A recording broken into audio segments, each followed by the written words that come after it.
Bismillahirrahmanirrahim. Assalamualaikum warahmatullahi wabarakatuh. Perkenalkan, nama saya Iin Septiani dengan NIM 091108031951, mahasiswa semester 3 program studi ilmu pemerintahan. Nah, di sini saya akan membahas tentang lingkungan eksternal sistem politik.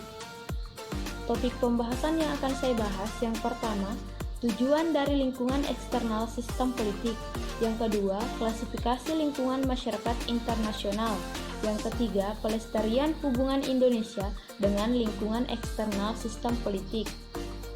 Sebelum kita masuk ke topik pembahasan, terlebih dahulu kita harus mengetahui apa itu lingkungan eksternal sistem politik.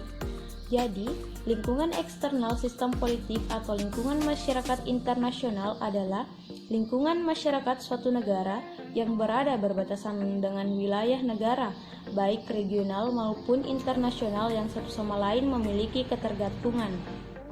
Nah, setelah mengetahui lingkungan eksternal sistem politik, maka kita akan melangkah ke topik pembahasan yang pertama, yaitu tujuan dari lingkungan eksternal sistem politik.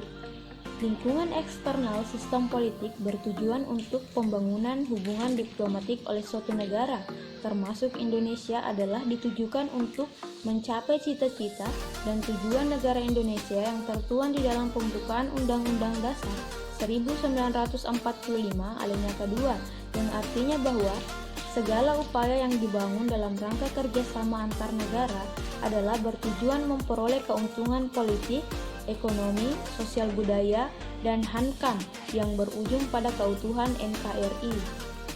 Topik pembahasan yang kedua yaitu klasifikasi lingkungan masyarakat internasional.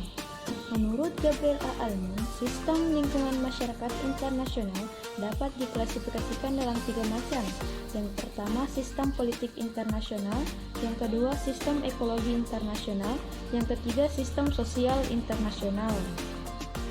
Klasifikasi sistem lingkungan masyarakat internasional. Yang pertama, sistem politik internasional, di mana merupakan kumpulan elemen-elemen dunia yang satu sama lain saling terkait dalam politik internasional yang memiliki tujuan bersama, yaitu menciptakan tatanan kehidupan internasional yang aman, damai, dan harmonis antar negara-negara anggota organisasi internasional seperti PBB dan NATO. Klasifikasi sistem lingkungan masyarakat internasional yang kedua yaitu sistem ekologi internasional. Sistem ekologi internasional ini merupakan lingkungan sebagai tempat tinggal dan sumber dari kebutuhan manusia. Sistem lingkungan internasional adalah subsistem dari berbagai negara yang ada, maupun subsistem bebas seperti luar angkasa dan laut lepas. Lingkungan internasional yang merupakan milik bersama selayaknya harus dilestarikan dan dipelihara bersama. Klasifikasi sistem lingkungan masyarakat internasional yang ketiga, yaitu sistem sosial internasional. Sistem sosial internasional merupakan sistem yang berupa kumpulan elemen-elemen atau unsur-unsur budaya, struktur sosial, ekonomi, dan demografi internasional yang bekerja sama untuk mencapai tujuan bersama, yaitu damai, aman, tentram bagi kehidupan manusia. Sistem sosial internasional memiliki 4 bagian, yaitu A. Kebudayaan internasional. Kebudayaan internasional merupakan kebudayaan yang bersifat universal yang dianut oleh semua warga negara dalam suatu negara di seluruh dunia. B. Struktur sosial internasional merupakan suatu struktur kemasyarakatan yang terdapat dalam suatu negara di semua negara lingkungan internasional.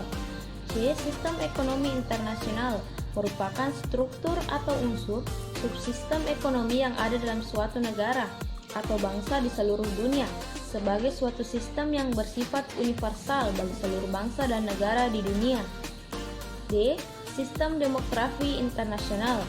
Sistem demografi internasional ini merupakan kumpulan elemen yang bekerja sama untuk mencapai tujuan bersama, yaitu pembangunan demografi atau kependudukan internasional yang damai, teratur, dan sejahtera.